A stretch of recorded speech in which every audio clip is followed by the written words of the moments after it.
Hi guys, it's Jimmy, and I haven't done a video in a while, so thought I was up for a bit of a watch chat. So I pulled out my little three-piece collection of PATEKs.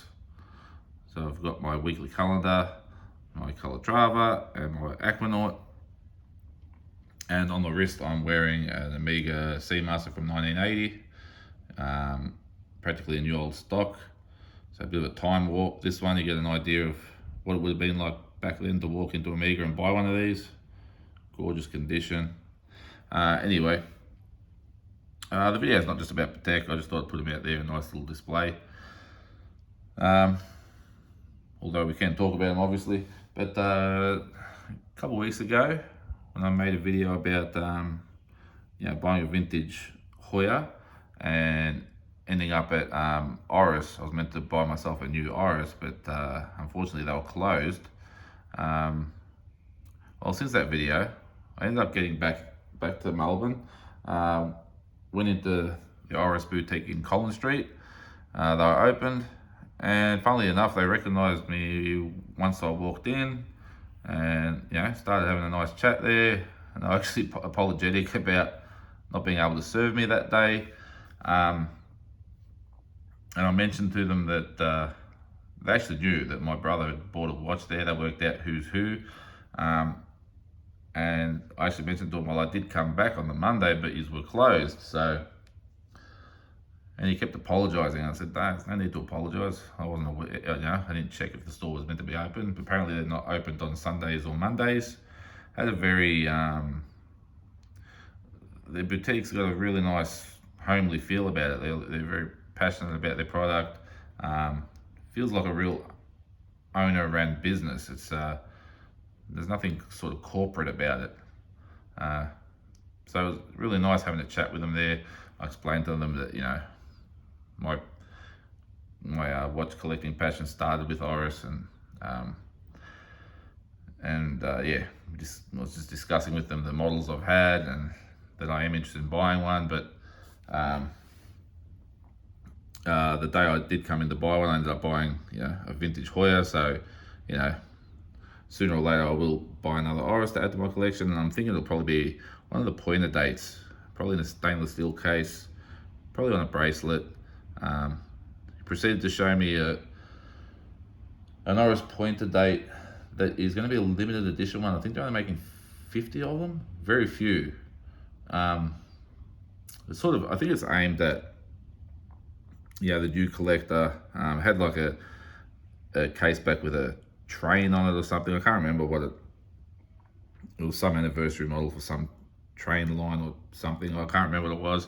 I mean, that doesn't interest me. I just actually want, I'm thinking of the oxblood coloured dial on the steel case, pointer date on a like their version of like a kind of like a bead of rice bracelet or like a brick bracelet. Really cool vintage vibe. I'll probably end up going down that route with my next Oris, because all the Orises I've had have been professional sports model type ones. So I think this would be a nice change, and I think I would wear it a fair bit. The value for money is great, but also quality for the money is, I think, really good. They've really stepped up their game. The case finishing is really, really nice. Their bracelets are very nice for the money. They're right side by side with Tudor, and for some of their models, I think above Tudor. Some of the in-house stuff that they're doing now. But anyway, besides that, as we were speaking, I was looking in his. They've got a really nice display in there. Some nice art on the walls, really tastefully done. And in their cabinets, they've got a few vintage pieces and original, Oris boxes and things like that. And I was, pointing that out, telling him that, this is really nice. It's a nice touch, And he goes, oh yeah, I found these and bought them and, brought them in here and put them in the cabinet, And I go, listen, I've got a nice boxed Oris pocket watch, and I told him, if you're happy to display it, I'd like to bring it in and give it to you to put in the cabinet. And he was just happy to hear me saying this, and he reaches down into the cabinet and he brings me out 2 little gifts. Mind you, I told him I'm not buying anything, but he brings me out these 2 little gifts. And I thought it was such a beautiful gesture that, you know, this guy's the real deal. He's really just passionate about the product, and he's happy to just talk to you about it there, even if you walk away without buying something. A couple other people walked in while I was there. He was the same the whole time. So what I've got here in the big black box is a loop, and I've just put it back in the box, but I've been using it because it's an awesome loop. This is the one I'm going to use for my sort of every day. So obviously just a nice little cardboard box. Comes in a nice little pouch, which is Oris branded. Sorry about that noise, guys. It's sort of stormy outside. And a really high quality, I reckon it's about a 5-time magnification. As you can see, it's like an aluminium PVD'd or whatever, you know, branded. Got this sort of cross-hatched front, and I realised that it is 2-piece, so you can take it apart and clean your lens. And I mean, I've got some AP loops, and they're high quality, but they're sort of rubberized in this bit here. And for my eye socket, they're shit to use. I think you need the actual wire that goes around your head to hold it on. Whereas this, it's got that perfect fit. It really goes, you know, sits in your eye, doesn't fall out. Amazing. So this is my new go-to piece. It's funny, sometimes you can have the higher end stuff and it's just not that good. Before this, I was actually using just a cheap one, a plastic one that I got used to, and that was good. And now, yeah, I'm gonna stick with using this one. When I go back, I'm gonna ask if I can purchase another one. Yeah, I don't want it for free, but I'd like to purchase another one. So yeah, got that. And I think most guys will be able to guess what's in this kind of shaped box. But so in here,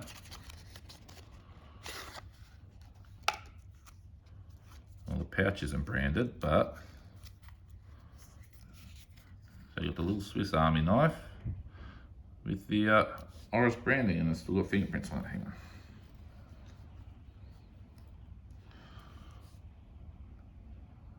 How cool is that? I really appreciate these gifts, just for going in and having a chat with him. Unfortunately, I'm really bad. I can't remember. I'm bad with names. I can't remember his name. I'm just one of those people that's really shit with remembering names. Literally get introduced to someone and then, yeah, forget their name within the next sentence. I've got to learn to get better at that. Anyway, how cool is that? You know, you don't get this kind of thing anymore. You know, you go by, like, I'm grateful to get these PATEKs that I've gotten. So I'm not there just looking for gifts, but it'd always be nice to get just something small for appreciation. It would be lovely, yeah. And I'm sure it used to be more like that.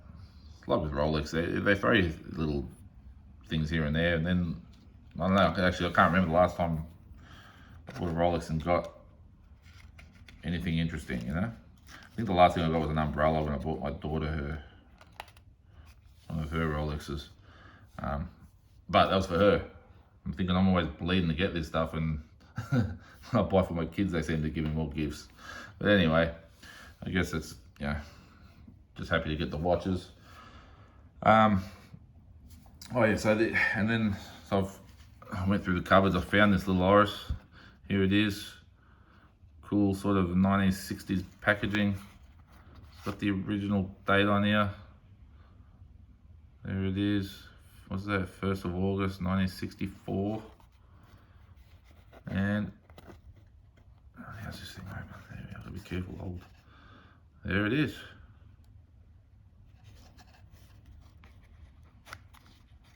Just love the old school packaging. No frills, just basically a little cardboard box with a bit of felt in there.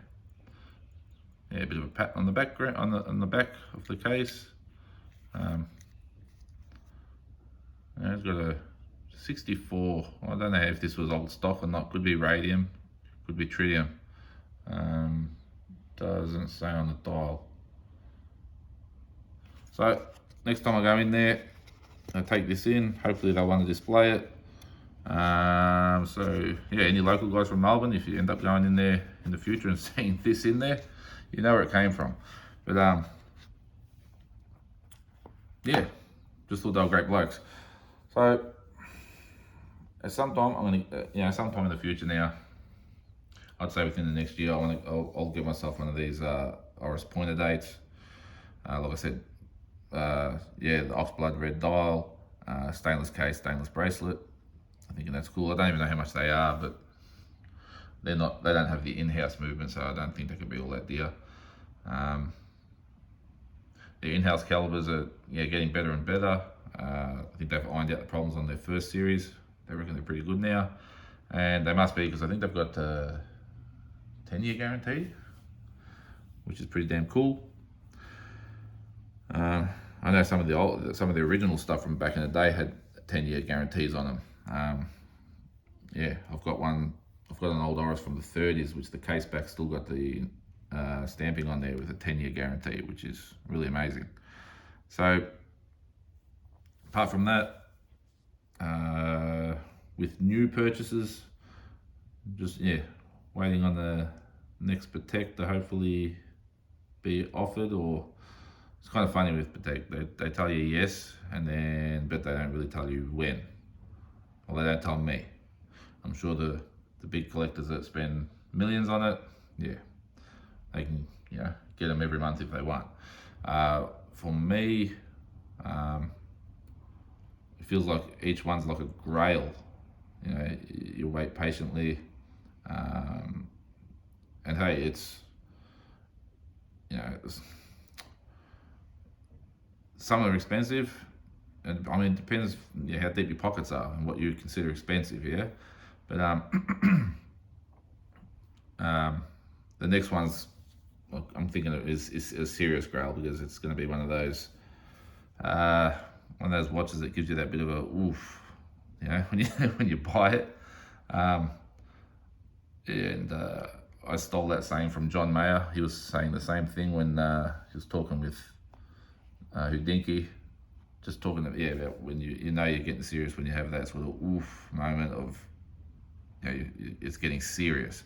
So I think I've been a pretty serious collector for a long time, actually. It's just you start getting at that point in where the stuff you're waiting on is like, at the end of the day, it's a serious investment.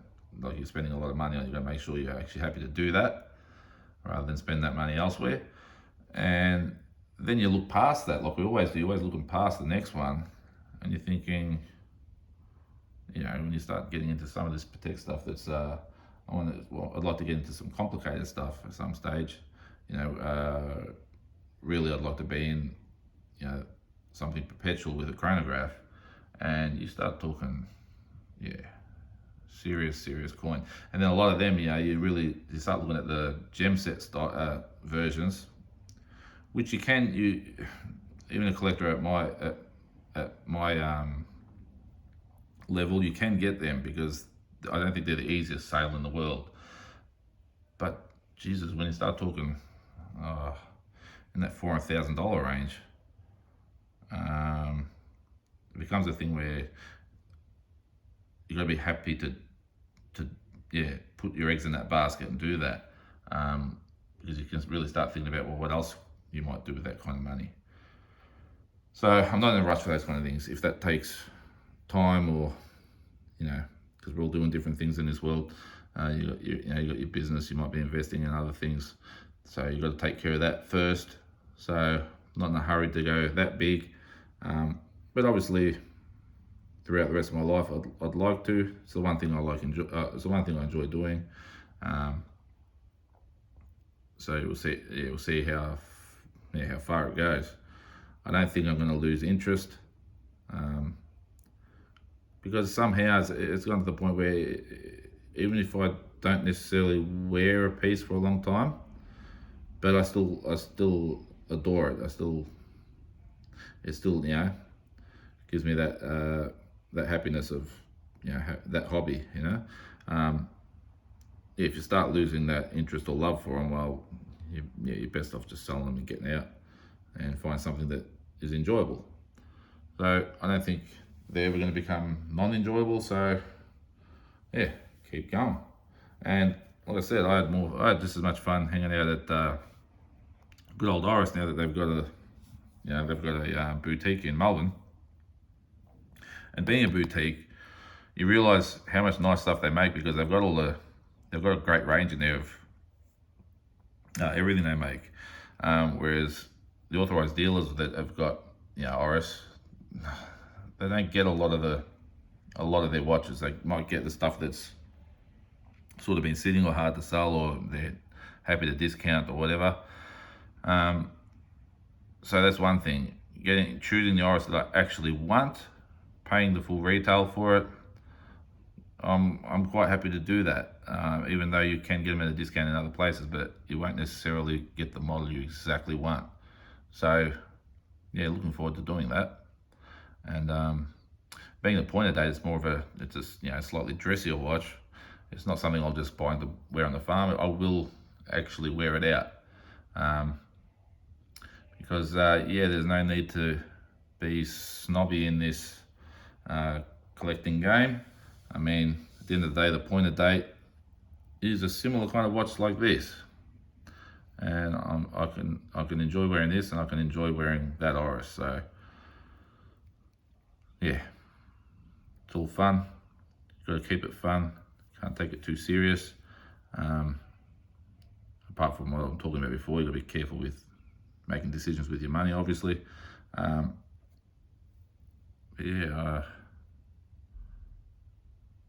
wonder. Sometimes you wonder also how far you'll go with certain brands. Like now, I've realised I'm not really interested in buying any more APs. I've got my 3 pieces I'm happy with. But I'm quite happy to keep exploring more PATEKs. Not just the hypey stuff. Because out of these 3 here, they're very equally enjoyed. And if anything, my first one's the dearest to me, because it was the moment of, after collecting for so many years, finally dipping my toes in that, PATEK pool. And people just don't appreciate how beautiful this watch is and how well executed it is. It's just, every detail is subtle, but you just really have to take it in. It's a gorgeous piece. So that's my little story for today. Hope I didn't ramble on for too long, guys. Sometimes I do. But anyway, it's getting pretty long. It's getting close to 19 minutes. So I'll let you guys go, and goodbye for now.